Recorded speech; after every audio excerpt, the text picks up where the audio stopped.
Ah, ben, mon frère, ton nom aussi, il est en arabe. Ah, mais ça va Oui, tu bien. es déjà. Oui, ça va. C'est Ouais. quel nom, mon frère? Parce que je ne sais pas lire le nom. Il faut m'appeler Mathias. Ah, c'est Mathias, hein? Ouais, c'est ça. Ah, d'accord. On vous écoute, mon frère. Vous voulez intervenir sur 1 Corinthiens 8, verset 6.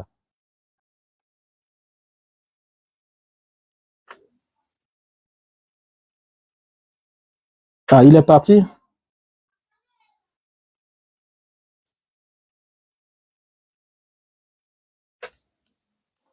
Non, il est là, mais il s'est muté. Ah, il s'est muté, ouais. Il est revenu, je vois. Paul affirme clairement dans ce passage que le seul Dieu, c'est le Père. Oui. Mais quelle est votre définition de la solitude dans la divinité? Ouais, le fait d'être seul, c'est comme seul, comme le mot le dit, hein, c'est sans compagnie, qui est unique. C'est ça. Oui. Parce que lorsque Paul parle Paul admet l'existence de plusieurs êtres qui sont appelés Dieu, tant dans le ciel que sur la terre, à cause de leur force par rapport aux êtres humains. Mais il dit néanmoins pour nous, ça veut dire que nous sommes à part, nous ne sommes pas comme tout le monde. Pour nous, il n'y a qu'un seul Dieu qui est le Père et de qui viennent toutes choses. Et ensuite, il précise qu'il y a un seul Seigneur, tout tenant plus tard nous expliquer ce que signifie Seigneur, c'est le chef. Ça veut dire celui à qui nous devons soumission, celui qui doit nous orienter, nous conduire dans le service divin et de l'adoration, celui à qui nous suivons les enseignements. Donc, notre maître. Dans ce passage, Paul l'indivisibilité de Père comme étant le seul vrai Dieu.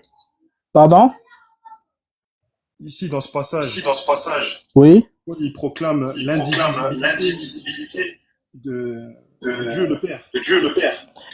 Exactement. Et c'est ce qui met aussi en déphasage les trinitaires. Parce que lorsque les trinitaires disent que Dieu, c'est un être trine qui est Père, Fils et Saint-Esprit, mais déjà ici, lorsque Dieu est mentionné à côté de Jésus-Christ, vous voyez que Dieu, le Père, mais Jésus-Christ, le Fils de Dieu, n'est pas à l'intérieur du concept de Dieu. Les apôtres n'ont jamais associé le terme Dieu à Jésus.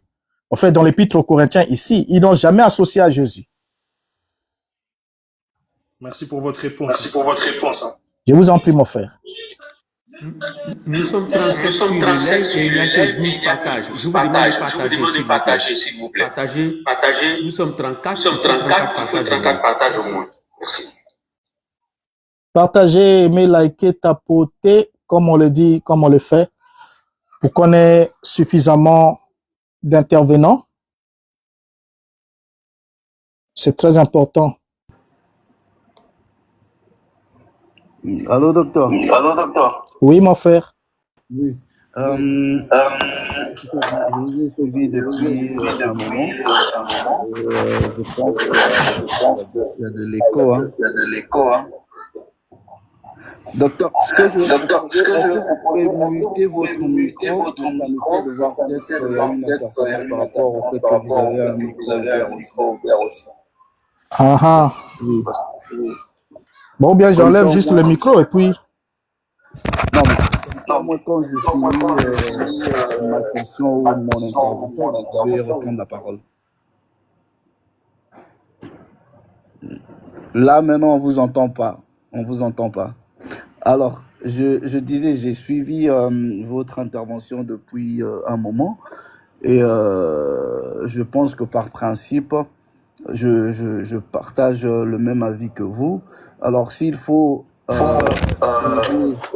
la divinité de Jésus, comme vous avez placé le contexte, dans l'écrit de Paul, spécialement dans l'épître aux Corinthiens, ce serait très difficile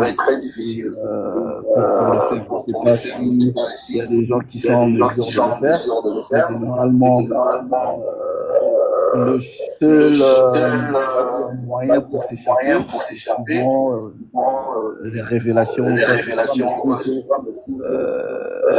base. Fermez votre micro pour qu'il n'y ait pas d'écho. D'accord.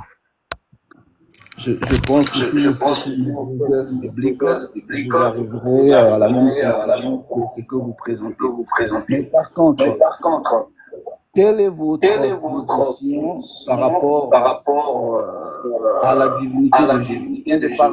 Par divinité, est-ce que vous lui excluez le fait qu'il n'est pas divin dans le sens d'être le Créateur, Dieu le Père, le Tout-Puissant, ou vous lui reconnaissez une certaine forme de divinité?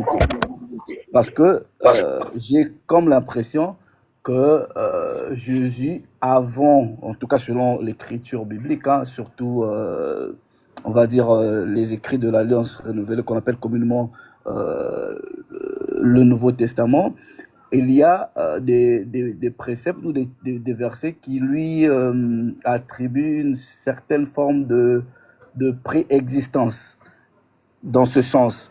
Maintenant, si nous l'acceptons comme tel, est-ce que vous lui reconnaissez quand même qu'il a préexisté avant d'arriver dans cette réalité? Mais je dis qu'il n'est pas le créateur dans ce sens. Mais est-ce qu'il a une nature divine, tout comme les anges, hein? Il y a plusieurs entités qui ont une nature divine. Et voilà, ce serait quoi votre position par rapport à ça? Bien, merci. Avant que le docteur ne réponde, je vous demande de partager. Nous sommes 44. Il faut 44 partages, s'il vous plaît. Merci.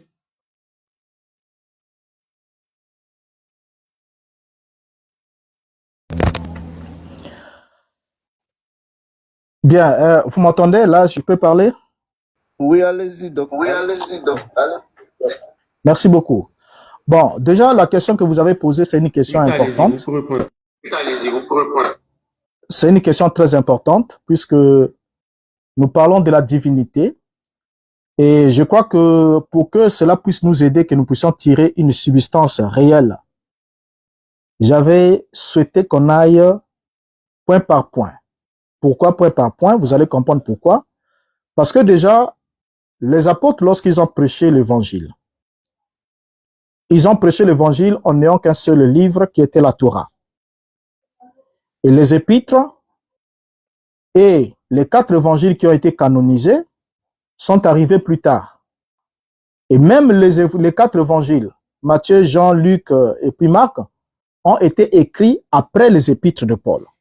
Donc Paul est le premier qui a accouché la doctrine de l'Église par écrit. Donc il est alors très avantageux, très important pour nous que nous regardions d'abord ce que Paul dit. Parce que notre sujet c'est d'abord ici. Parce que si on part d'ici, on rentre dans la préexistence. Ça nous demandera de prendre d'autres passages dans d'autres livres pour les étudier.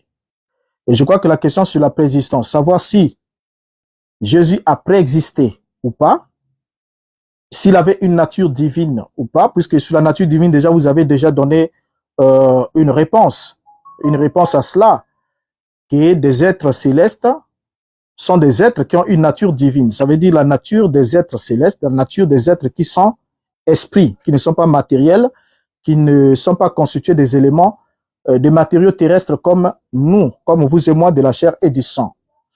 Donc, ils ont une autre nature, en opposé de la nature humaine.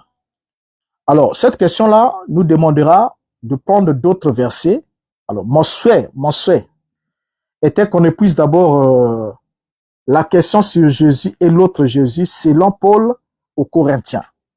Une fois que nous avons épuisé cette question, ça nous permettra alors de voyager dans d'autres passages parce qu'à partir d'ici, nous allons suivre Paul et nous comprendrons que Paul ne va pas se méprendre puisque chez les Galates, il va leur dire si l'on vous prêche un autre évangile que celui que nous vous avons prêché, qu'il soit anathème, même un ange du ciel, il dit même nous-mêmes. Donc cela sous-entend que si nous connaissons déjà ce que Paul a prêché précédemment, avant la déclaration qu'il fait chez les Galates, et si nous le trouvons prêcher autre chose qui semble contradictoire, parce que je dis bien semble, pourquoi? Parce que nous avons eu un problème aussi, la parole étant venue par écrit, dans une langue qui n'est plus parlée, qui n'est plus usuelle. Alors, nous nous sommes soumis au caprice des traducteurs. Chacun traduit à son gré par rapport à son niveau de compétence, ainsi de suite. Et du coup, s'il n'y a pas le discernement, on peut lire dans certaines versions d'autres attributions. Je crois qu'on aura une étude comme ça, puisque on aura des versets qui vont obligatoirement nous faire intervenir les traductions et juste au texte grec et pour que nous voyons quels sont les termes qui sont utilisés. Donc, voilà un peu ce que je pouvais dire. Donc, ce que nous pouvons retenir d'abord pour commencer, puisque Jésus n'est plus sur la terre, Jésus est au ciel. Or, étant au ciel, il ne peut pas être 100% humain au ciel. Vous voyez, il ne peut pas être 100% humain au ciel parce que les êtres humains ne vont pas au ciel, n'habitent pas dans le ciel. Voilà. Donc, tout comme il ne pouvait pas être de nature divine pendant qu'il était sur la terre, en vivant sur la terre, et donc il est rentré dans ce monde par la naissance, ensuite il est passé par la croissance et l'instruction et tout ça là. Donc, il fallait qu'il soit humain. Vous voyez?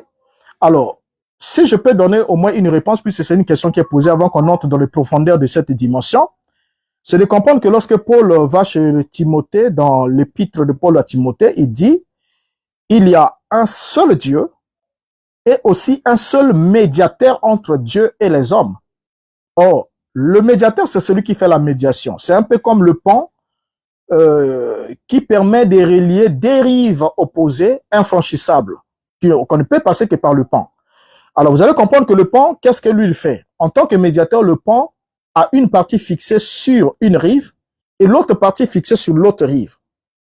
Donc, étant donné que il est le médiateur entre Dieu, qui est esprit et divin, et les hommes qui sont humains et matériels, alors il fallait à tout prix qu'il y ait un pied sur la nature divine et un autre sur la nature humaine.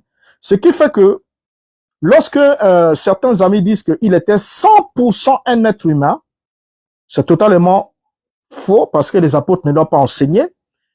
Et dire qu'il était totalement un être divin, c'est aussi faux. Totalement faux. Surtout ça, c'est très faux. Voyez un peu? Donc, ce sont les deux éléments. En tant que médiateur, il a le pont qui relie les dérives. Et en tant que pont pour relier les dérives, il devait avoir des bases sur chacune des rives. Voilà, je ne sais pas si ça répond un peu à la question, mais en attendant qu'on arrive, parce que votre question demanderait que nous entrons dans l'épître de Paul aux Philippiens. Et nous allons avoir un live, je crois, au courant de la semaine, puisqu'on pourra, s'il plaise à Dieu, avoir des lives chaque soir, comme ça, sur chaque sujet.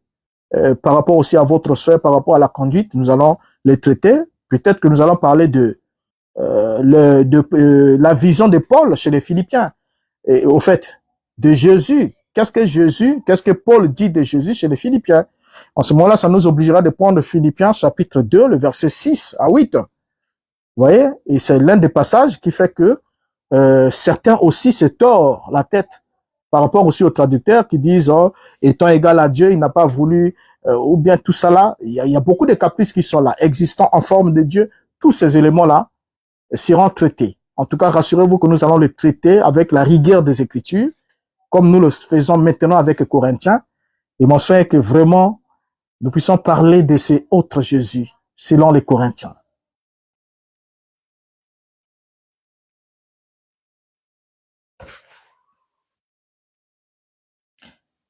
Oui, j'écoute s'il y a invité Médusa, s'il vous plaît, docteur. Je ne sais pas comment procéder. Est-ce que, frère, il dit, vous pouvez inviter Médusa? On nous demande de l'inviter. Ok, d'accord. Je le regarde plus vite. Ok.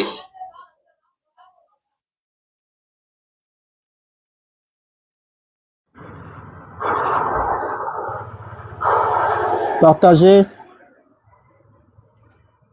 Shalom, bonsoir, comment dirais-je, docteur Bota. Bonsoir, mon bien-aimé frère Moussako.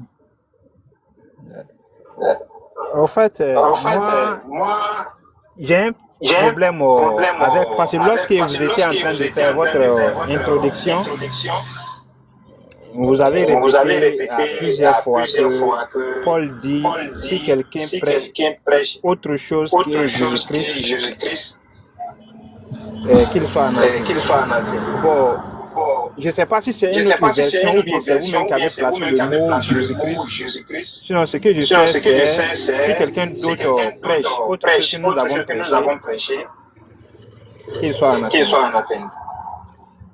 Missionnaire veut monter, frère Koulibaly.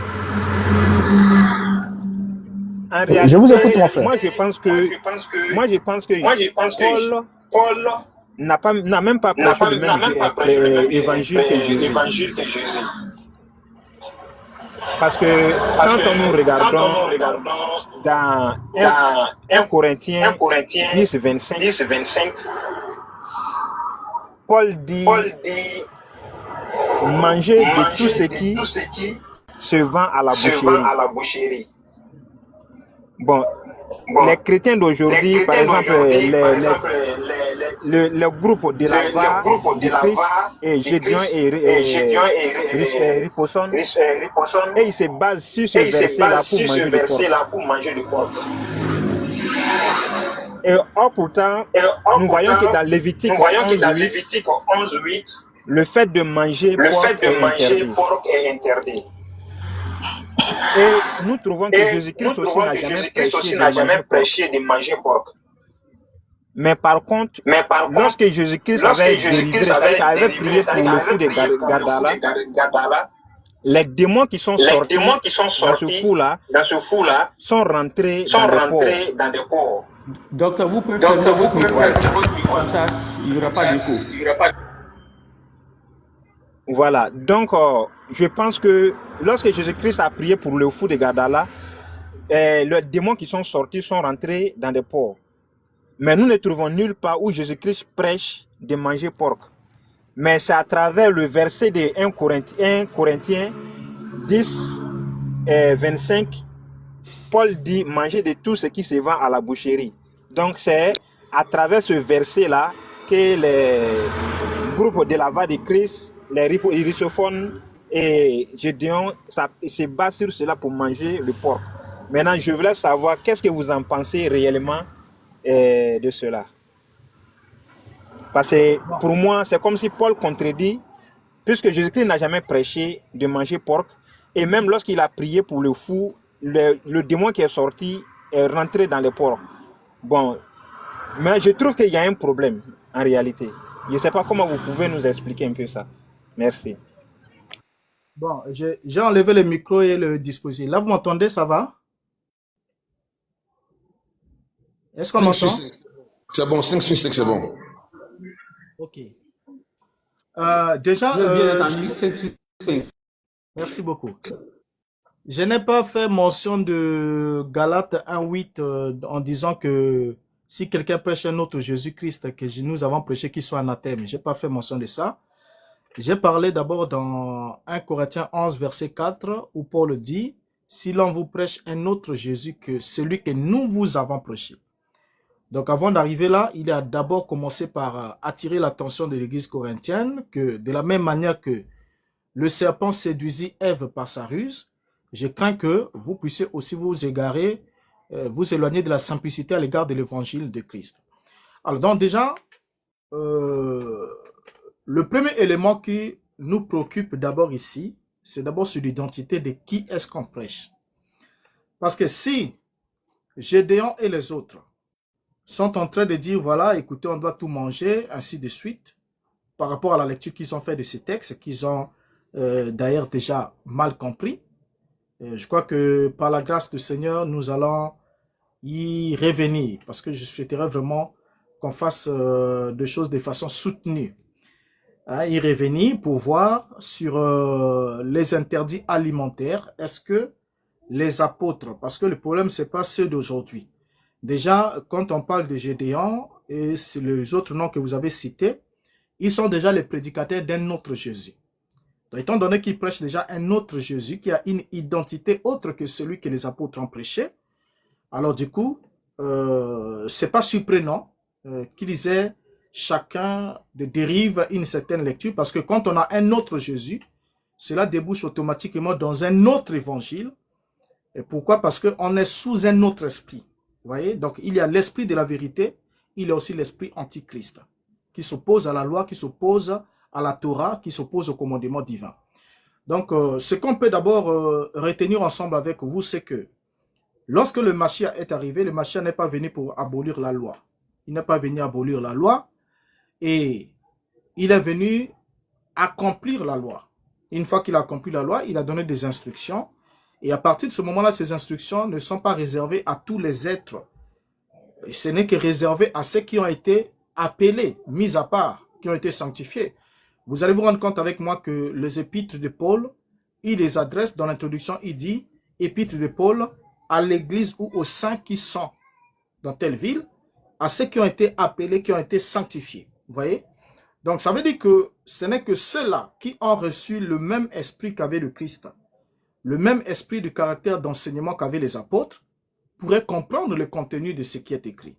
Mais les autres qui déjà tombent sur un autre Jésus, du coup, ils auront une autre lecture qu'ils vont accomplir de façon littérale sans chercher à saisir le contexte, à voir comment est-ce que les apôtres vivaient cela.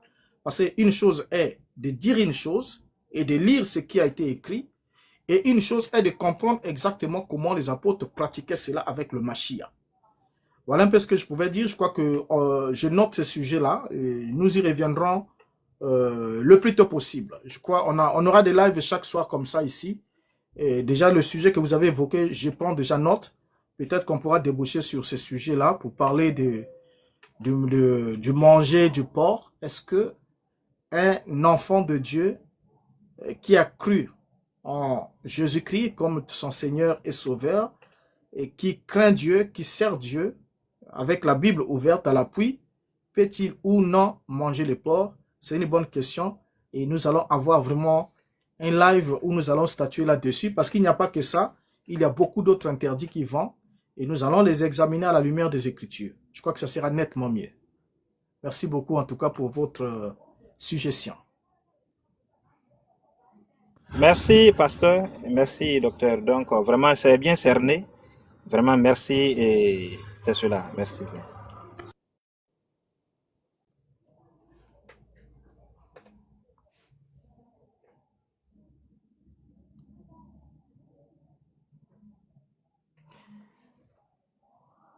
Alors, nous attendons les contributions. Nous sommes sur l'identité de Jésus et de l'autre Jésus. Qu'est-ce qui les caractérise? Qu'est-ce qui les différencie? Et pour moi, à la lumière des Écritures de l'apôtre, dans les 2 épîtres adressées aux Corinthiens, il a prêché que Jésus était le Fils de Dieu, subalterne à Dieu, inférieur à Dieu, bien qu'étant au-dessus de tout homme. Et il nous a mis en garde, il a mis l'église de Corinthe en garde au sujet de la prédication d'un autre Jésus, en lui disant d'abord d'être prudent, de la même manière que le serpent avait séduit Ève, et vous savez comment le serpent a séduit Ève, vos yeux s'ouvriront et vous serez comme des dieux. En d'autres termes, cette séduction de ces prédicateurs serait d'élever une créature au rang de la divinité, pour adorer la créature au lieu d'adorer le créateur. L'objectif, c'est celui-là, donc élever une créature au rang du créateur. Parce que Dieu, au commencement, c'est un principe puissant, un être fort. Et dans le jardin d'Éden, Dieu était le seul créateur.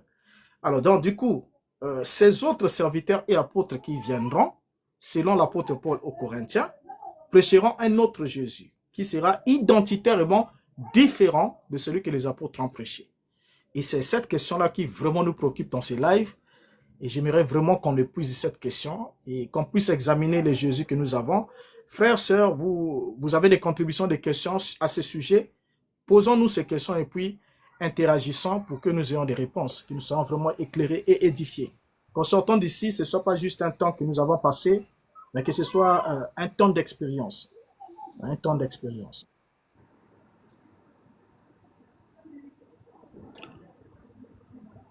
Bonsoir tout le monde. Bonsoir, bonsoir mon frère. Ok, je suis le frère Bénager. Oui, mon frère. Pour ceux qui savent, ceux qui me connaissent. Ok. D'abord, je tiens d'abord à rendre grâce à Dieu de ce que je suis chez Panel afin de pouvoir échanger. Parce que, faut dire que j'ai écouté un peu ce que vous avez dit tout à l'heure. Et j'ai cru entendre que Jésus n'est pas Dieu. Christ n'est pas Dieu et que il n'est pas aussi, c'est-à-dire il est une créature divine, comme les anges qui sont aussi des créatures divines, des créatures célestes. Donc, Christ n'est pas Dieu. Donc, je ne sais pas si vous soutenez que Jésus, du fait de ne pas être Dieu, il est automatiquement un être humain ou un ange, simplement? Je veux comprendre un peu votre courant, en fait. Voilà.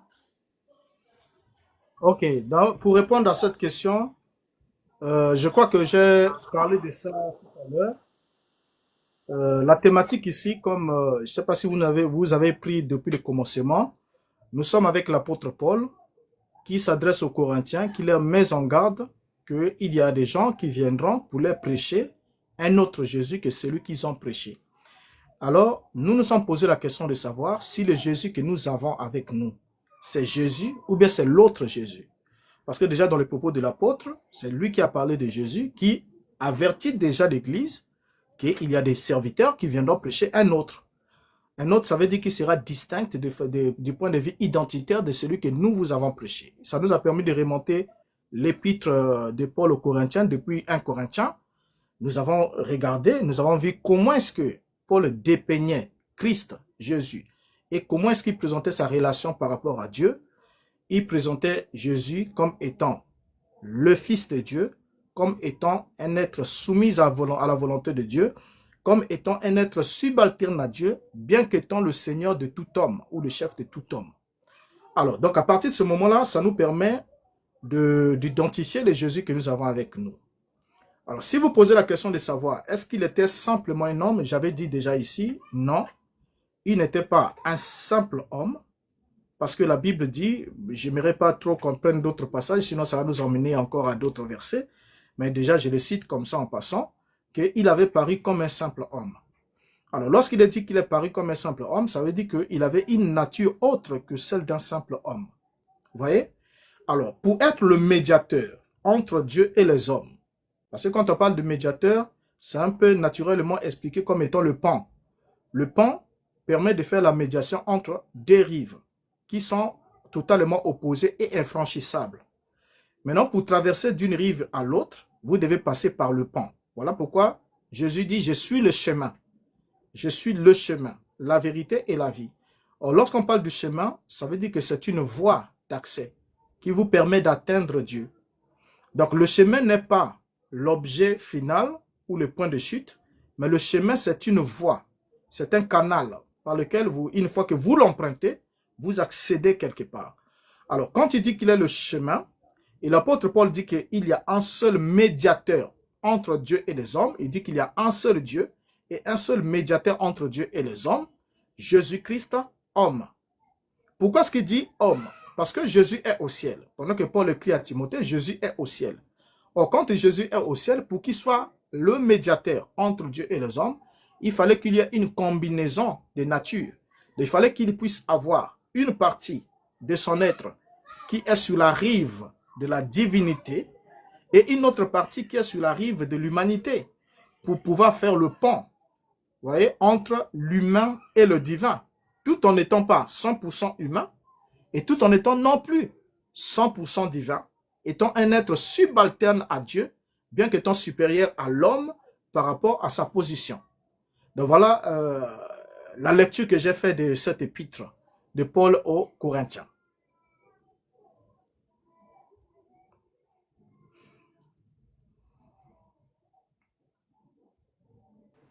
Je suis accessible, je n'entends plus personne. Si quelqu'un peut s'exprimer, oui. Bernard, je n'entends pas. Ah, là, je suis plus audible. Non, non, vous êtes audible. C'est l'autre frère qui ne l'est pas. Frère Benadja, ouvre ton micro. Non, non, non. Le frère Canon dit si Jésus est la vérité égale Dieu lui-même. C'est faux. C'est faux. La vérité, c'est ce qui est conforme à la réalité, conforme au commandement divin. Ah, donc, c'est pas être la vérité, ne veut pas dire être... Benadja, ouvre le micro, s'il te plaît, on ne t'écoute pas.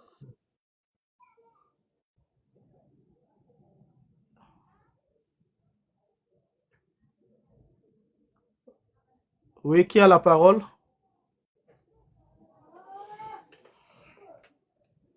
Partagez, partagez largement.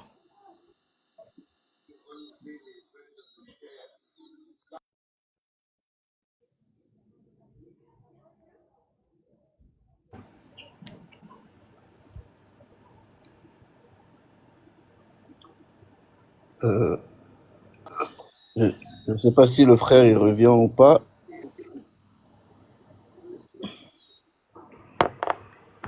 Docteur, je peux dire quelque chose?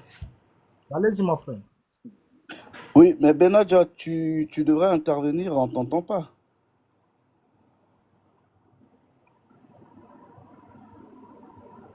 Peut-être qu'il faut que tu redescendes et remontes. On dirait qu'il a eu des difficultés avec son appareil, là. Donc, quelqu'un d'autre en position d'ordre peut prendre avant qu'il ne remonte. Je sais Oui, il a pas dit, si les autres frères veulent parler, mais s'ils veulent pas, je peux prendre la parole. Bonsoir, bonsoir. bonsoir.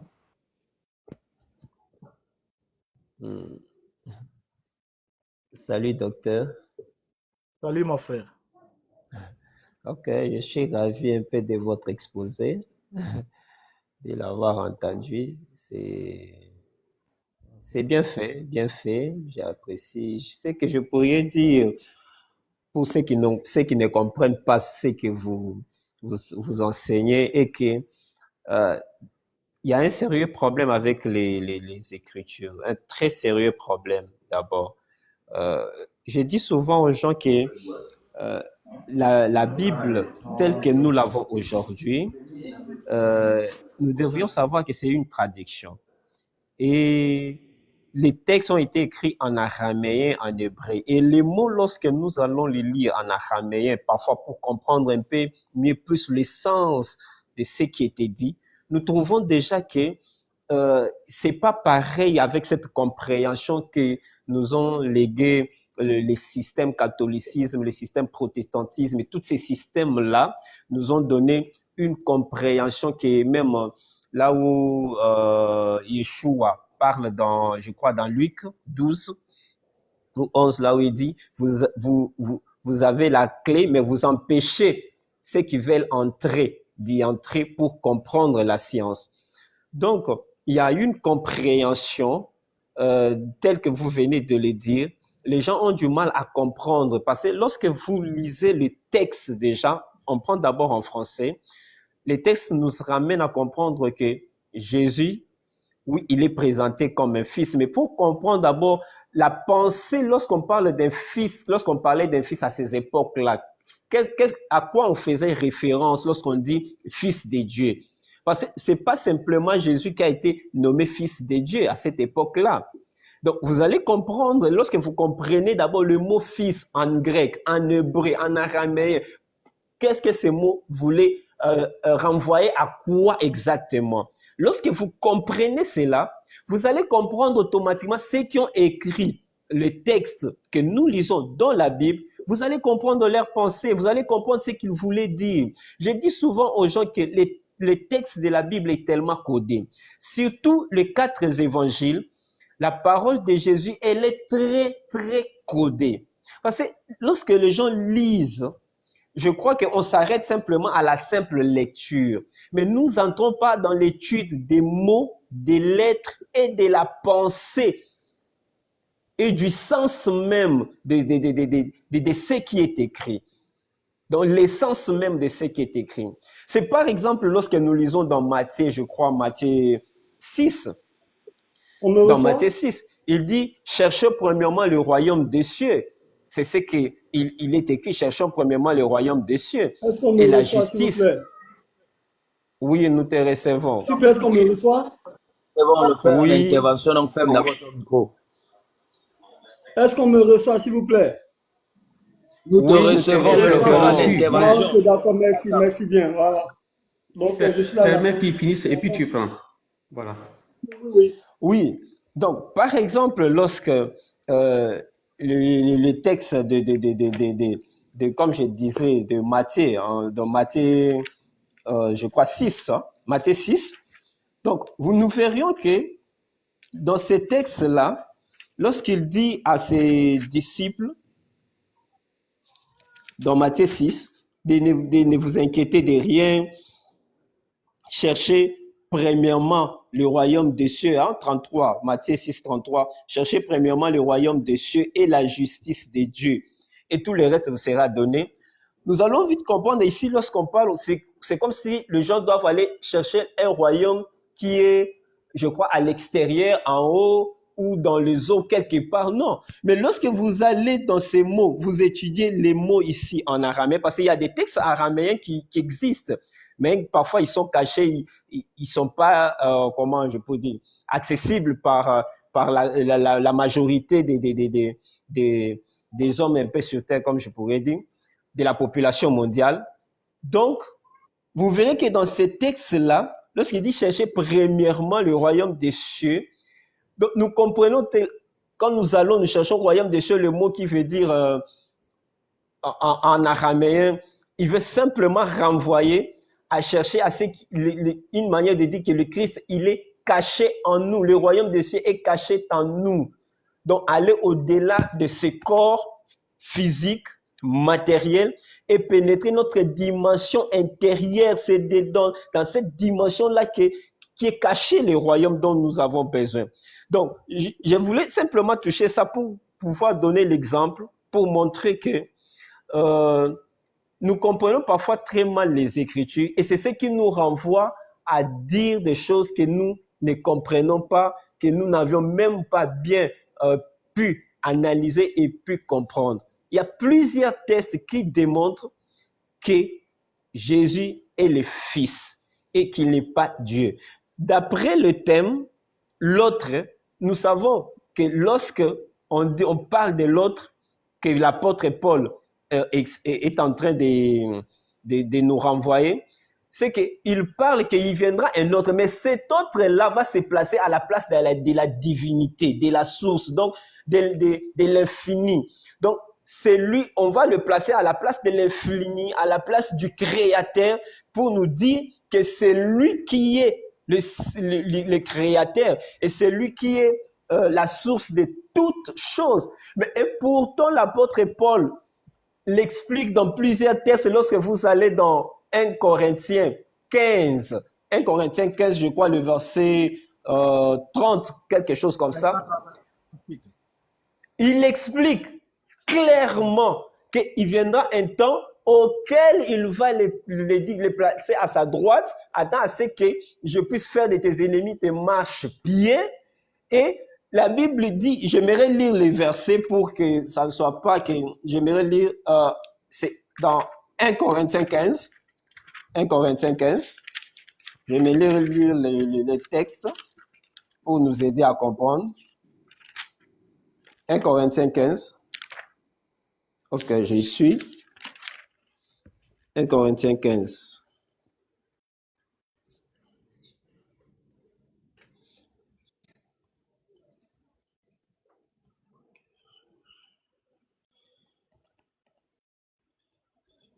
Tu es là? Oui, je suis là, je suis là. Oui, je suis là. Excusez. Il dit, mais je peux quand même lire. Vas-y, comme ça, on passera aussi la parole à un autre qui a aussi une contribution. C'est 1 Corinthiens 15, verset 24 à 28. Verset 24, oui, verset 24, oui. On peut commencer au verset 23. Donc, je lis. Il dit, mais chacun a son rang. Bon, je saute un tout petit peu. Ensuite viendra, il dit, ensuite viendra la fin, quand il remettra le royaume à celui qui est Dieu. Il remettra le royaume à celui qui est Dieu. Donc ici, il est démontrable qu'il n'est pas Dieu. Il remettra le royaume à celui qui est Dieu et Père. Après avoir détruit toute domination, toute autorité et toute puissance, car il faut qu'il règne jusqu'à ce qu'il ait mis tous les ennemis sous ses pieds. Le dernier ennemi qui sera détruit, c'est la mort. Dieu, en effet, a tout mis sous ses pieds. Il est bien écrit, Dieu, en effet, a tout mis sous ses pieds, mais lorsqu'il dit que tout lui a été soumis, il est évident que celui qui lui a soumis toute chose est accepté. Donc, c'est un peu ça le verset. Donc, ça démontre clair. Donc, merci. Quelqu'un d'autre peut aussi contribuer. Merci beaucoup, docteur. Merci beaucoup pour ta contribution, mon frère. Merci beaucoup. Et nous comprenons par là que la pensée de l'apôtre Paul dans l'église corinthienne, c'était de présenter un Jésus qui était subalterne à Dieu, mais qui a été investi du pouvoir par Dieu pour régner jusqu'à un niveau, et il devrait remettre le royaume à celui qui est Dieu. Parce que lorsqu'il est écrit que toutes choses lui ont été soumises, ce n'est pas de lui-même qu'il s'est soumis toutes choses, mais cela lui a été soumise. Et celui qui lui a soumis toutes choses est accepté de cette soumission. C'est un être distinct de Christ. Et ça, c'est un point très important que nous devons, comme l'apôtre nous a signifié, pour nous permettre de comprendre exactement l'identité de ce Jésus qu'il a prêché, afin de faire la différence avec l'autre Jésus qui est prêché par les autres apôtres qui sont arrivés après Paul, voulant attribuer à Jésus d'être Dieu lui-même. Oui, quelqu'un d'autre peut prendre la parole? Bonsoir, docteur. Bonsoir. Benaja est là, il était descendu. Est-ce qu'on peut lui donner les paroles à Dieu, Benaja, s'il vous plaît? Il n'y a pas de souci. D'accord. Ok, merci bien. Vraiment, tout à l'heure, bon, il y a eu un bug parce que ici, le temps est mauvais au fait. Voilà, donc excusez-moi, c'était indépendamment de ma volonté. Et tout à l'heure, j'avais posé une question au docteur. Voilà. Et il a donné un élément de réponse qui me semble voilé pour certains. Vous voyez? Et moi, je veux que nous nous exprimons de façon terre à terre le plus simple que possible. Nous nous exprimons de façon terre à terre le plus simple que possible. C'est-à-dire, de cette manière, tout le monde pourra nous capter et tout le monde pourra vraiment être orienté. Vous voyez? J'avais demandé simplement que j'avais dit que quoi? J'avais écouté le docteur et dans ses propos, il avait dit que Christ n'est pas Dieu, mais que il est, comment dirais-je, il est une créature divine, tout comme les anges et autres. Voilà. Donc, je voudrais que le docteur soit plus précis, parce que moi, ça me mélange un peu. Il n'est pas Dieu, il est un être humain ou il est un ange. Parce que nous savons que Dieu a créé les anges et il a créé les hommes. Il a créé les anges, il a créé les hommes. Les anges sont des créatures célestes qui sont dans les cieux là-bas. Et il a créé les hommes qui sont des créatures terrestres qui sont sur la terre. Donc, où est-ce que le docteur nous situe Christ? Où est-ce que le docteur nous présente Christ? Est-ce qu'il nous présente Christ en tant qu'un être humain, un homme, ou nous présente Christ en tant qu'un ange? C'était ça ma question. Vous voyez? Mais le docteur a touché un verset qui a vraiment mis un voile à la compréhension de beaucoup. Donc, voilà. Donc, je veux que le docteur soit plus comment dirais-je, plus plausible pour tous. Ok. Merci beaucoup, mon frère. Je crois que sur cette question, j'avais dit que c'était une bonne question. Et la réponse, c'est laquelle? J'avais signifié qu'on devait creuser profondément la question de la préexistence de Jésus lorsque nous parlerons de l'épître de Paul aux Philippiens. Parce que là-bas, il y a les textes existant en forme de Dieu. Il n'a pas regardé comme une proie arrachée d'être égal à Dieu, mais il s'est soumis, il a été obéissant jusqu'à la mort. Toutes ces choses-là, ces points-là, nous permettront de comprendre, parce que certains d'entre nous se fondent sur ce passage-là pour attribuer à Jésus d'être la personne de Dieu lui-même, donc l'égal de Dieu lui-même, qui s'est revêtu d'un corps de chair. Et ça permettra alors que nous puissions creuser en profondeur sur la question. Alors, pour le moment, je disais que comme nous sommes sur l'épître aux Corinthiens, ça ne manquera pas on ne peut pas manquer de donner une réponse à cela.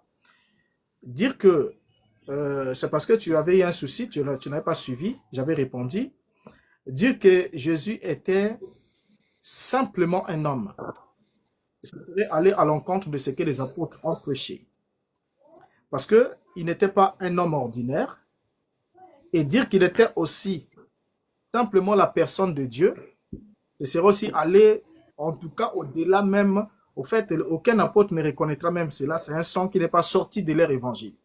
Même si on peut certainement vouloir tordre certains passages pour vouloir leur attribuer aux apôtres d'avoir attribué la divinité à Jésus-Christ, c'est totalement faux quand on va étudier tous ces passages-là qui font objet de débat.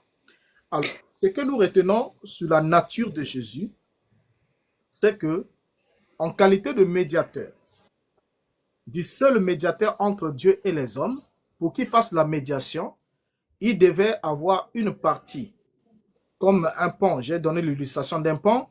Le pont, c'est une passerelle qui relie des rives infranchissables qui sont opposées l'une de l'autre. Et pour passer d'une rive à l'autre, vous devez emprunter le pont. Or, le pont, pour qu'il soit pont, il doit avoir une partie fixée sur la rive droite et l'autre partie aussi fixée sur la rive gauche. Vous voyez? Donc, ce qui fait que quand Jésus est présenté comme étant le médiateur entre Dieu qui est esprit et qui est divin et les hommes qui sont humains et matériels, il fallait qu'il soit, au fait, si on peut parler d'une dualité de nature, soit une combinaison. Voilà pourquoi la Bible parle de l'incarnation. Christ a été fait chair, il a été incarné. Donc, l'être céleste qu'il était, qui a préexisté, qu'il était, a été placé dans la chair pour une mission. Mais il a été placé par qui? Par celui qui est Dieu au-dessus de lui. Or, pour beaucoup d'entre nous, on se dit non, lorsque on admet que le Christ était un être céleste qui est entré dans le monde revêtu d'une chair, cela sous-entend qu'il était la personne de Dieu. C'est faux. Parce que même pour qu'il vienne sur la terre, la Bible dit dans Hébreux chapitre 10, le verset 5, « Tu n'as voulu ni sacrifice ni holocauste, mais tu m'as formé un corps. » Le Christ entrant dans le monde dit, « Tu n'as voulu ni sacrifice ni holocauste, mais tu m'as formé un corps. Je viens, ô Dieu, pour faire ta volonté. » Alors, donc, lorsqu'il vient pour faire la volonté de Dieu, c'est Christ revêtu de l'humanité.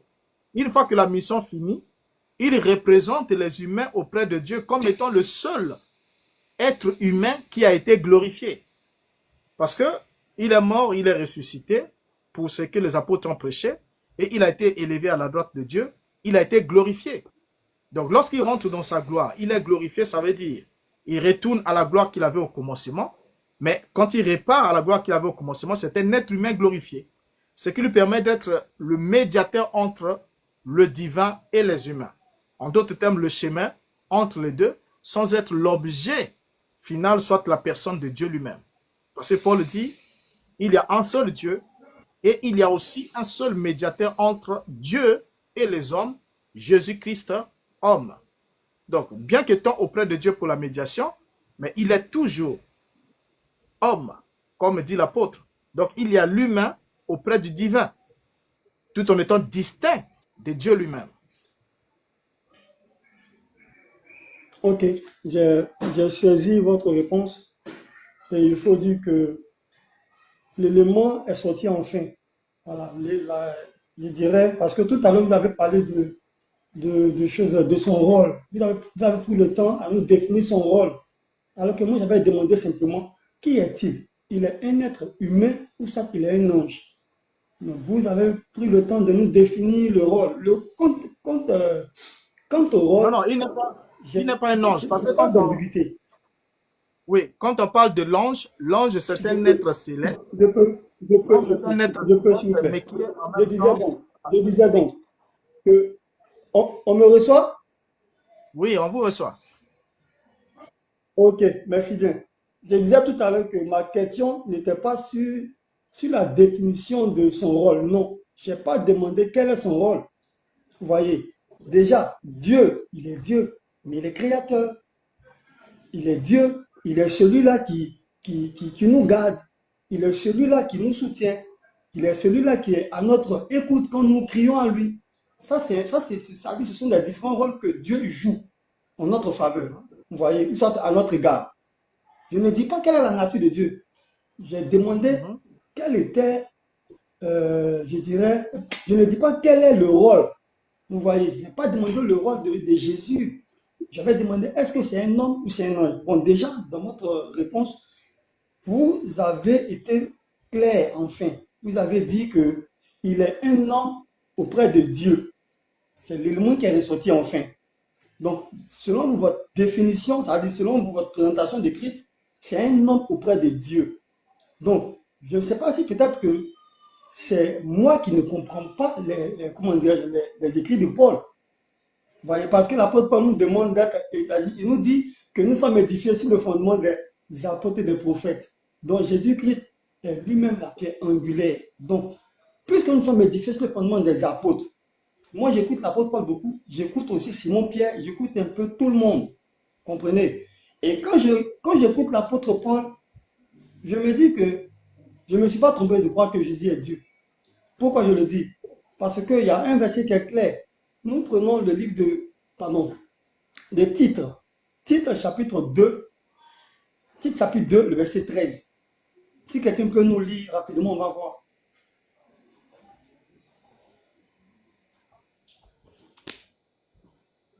Donc, si je vous comprends, avant que le frère lise ou qu'on lise ces textes, vous êtes en train de vouloir nous emmener à comprendre que Titre 2, hein? Oui, il a dit titre 2 à partir du verset 13. Ok, j'ai dit d'abord un mot. Vous êtes en train de vouloir nous faire comprendre que l'apôtre Paul a enseigné aux Corinthiens que Jésus est différent de Dieu, mais que en s'adressant à Tite, qui était pasteur de l'église d'Éphèse, il va lui dire que Jésus est Dieu. C'est votre idée. Donc, lisez le frère, on va voir ce que le frère veut nous laisser entendre. Mais tout en soulignant que j'avais souhaité, parce que là, on ira même dans 1 Jean 5, 20, on ira dans Jean 1, 1, ainsi de suite. Or, mon souhait ici, c'était d'abord qu'on reste avec Jésus et l'autre Jésus. Nous sommes d'abord d'accord sur ce point-là. Est-ce que lorsque Paul parle de Jésus et l'autre Jésus chez les Corinthiens, à quoi est-ce qu'il fait allusion? Et pour qu'on sache distinguer les deux. Parce que si on commence à aller ailleurs, prendre d'autres passages, parce que déjà, on aura un souci au niveau des versions, la version que vous allez lire, parce que déjà, quand on va prendre Louis II ici, peut-être au point de vue que vous allez émettre, moi, je lirai peut-être une autre version, et après, ça nous demandera de prendre les textes en grec, ainsi de suite. Vous voyez? Donc, ça sont des passages qui sont capricieux au niveau des traducteurs, mais mon souhait est qu'on finisse d'abord avec Corinthiens. Est-ce qu'on est d'abord d'accord que Paul n'a pas prêché aux Corinthiens que Jésus était Dieu? Et que si on leur prêche aux Corinthiens Jésus qui est Dieu, docteur, le message de l'apôtre Paul n'était pas centré uniquement que sur les Corinthiens. Le message de l'apôtre Paul était adressé à l'église en général. Et l'église n'était pas uniquement qu'à Corinthe. Je viens, pardon, docteur, pardon, je viens. L'église n'était pas uniquement qu'à Corinthe. L'église était éparpillée. Tout comme aujourd'hui. Moi, je suis en Côte d'Ivoire, il y a des chrétiens en Côte d'Ivoire. Il y a des chrétiens même là où vous êtes au Congo. Comprenez? Donc, quand vous voulez centrer,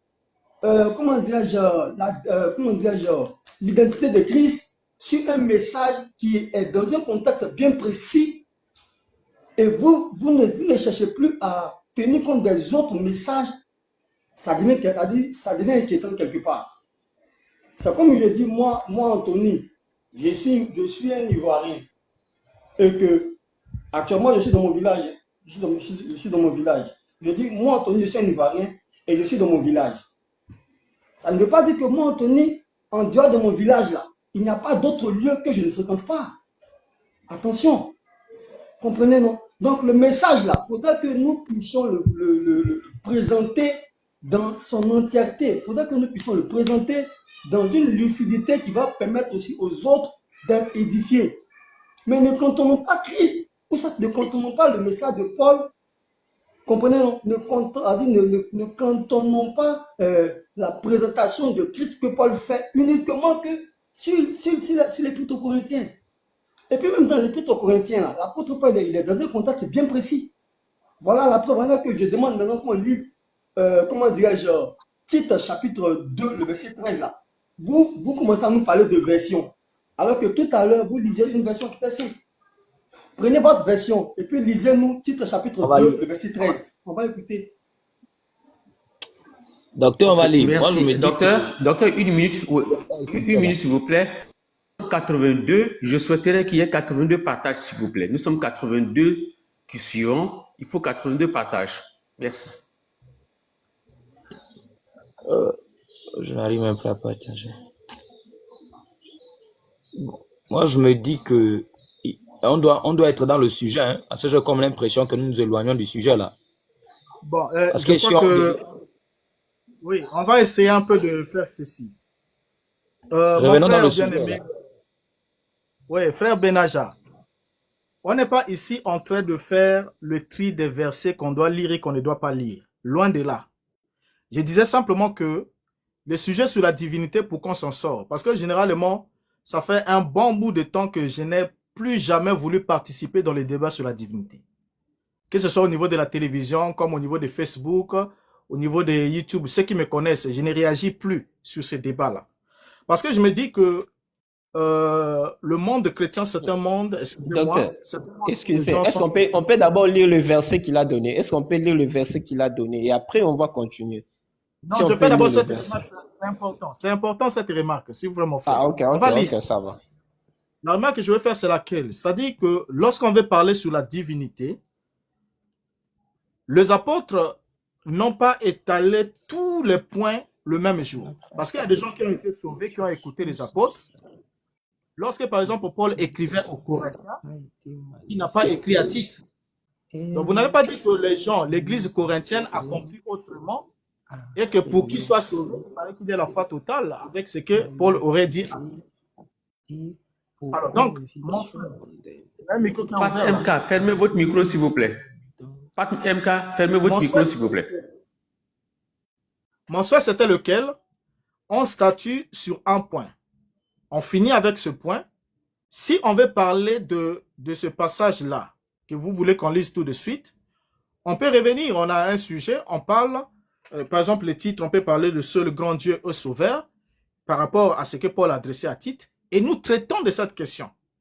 Vous voyez? Là, ça nous permettra de sortir avec une substance. Parce que sinon, vous allez jeter ça, quelqu'un d'autre nous viendra avec 1 Jean 5, 20, le véritable, c'est qui le véritable. Un autre viendra avec la parole était au commencement avec Dieu, elle était Dieu. Un autre, et ça sera une pagaille absolue. Parce que chacun de ces sujets demande une exégèse approfondie. Il ne faudra pas qu'on soit là juste pour que on s'amuse comme si on n'avait rien à faire. Moi, j'aurais aimé qu'on tire une substance. C'est juste la remarque que je voulais faire, puisque après votre passage, il y aura un autre qui viendra. Vous suivez? Ok. Après votre passage là, un autre viendra sûrement avec un autre verset. Mais mon souhait, c'était, est-ce que Paul a prêché quel Jésus aux Corinthiens? Si on tombe d'accord sur ce que Paul a prêché aux Corinthiens, ça permet alors de comprendre que l'autre Jésus, qui pour les Corinthiens, bien sûr, ce serait le Jésus qui aura telle autre identité. En ce moment-là, on peut alors évoluer. Je ne sais pas si on m'entend, le frère me fait signe. Frère Benaja, vous suivez? Alors, donc, bien aimé frère Pat, vous pouvez maintenant lire le passage de Tite. Donc, son micro ne fonctionne pas. Benaja, votre micro est fermé. Benaja, votre micro est fermé. On va lire votre passage. Donc, calmez-vous et puis tout va bien passer. Benaja, on ne t'écoute pas. Bon, je vais lire. Il a donné Tite. Je peux commencer au 11e verset. Nous allons tous lire et puis je m'arrête au 14e. Il commence pour 11e verset. Il a dit 13. Prends le 13. Il a dit 13. Ah, 13. Donc, je commence au 13e verset. Mais j'allais commencer quand même au 11e verset pour lui permettre de comprendre son idée. Oh, je lis 13. La justice et la piété, entendant la bienheureuse espérance et la manifestation de la gloire du grand Dieu et de notre Sauveur Jésus-Christ, qui s'est donné lui-même pour nous, afin de nous racheter de toute iniquité et de se faire un peuple qui lui appartient, purifié par lui et zélé pour les bonnes œuvres. Donc, c'est un peu ça. Ok, maintenant, qu'est-ce que le frère souhaiterait que nous voyions dans ces passages? Bon, il ne nous écoute pas apparemment. Benaja, à votre micro. Qu'est-ce qu'il faudrait que nous voyions? Qu'est-ce qu'il faudrait que nous comprenions par ces passages-là? Parce qu'il est clair, moi je l'ai compris. Oui. Je sais qu'il C'est à n'introduit lui pas maintenant de de nous expliquer. C'est maintenant à lui de nous expliquer qu'est-ce qu'il souhaiterait que nous comprenions par ce passage. Parce que pour moi, le passage ne souffre absolument de rien.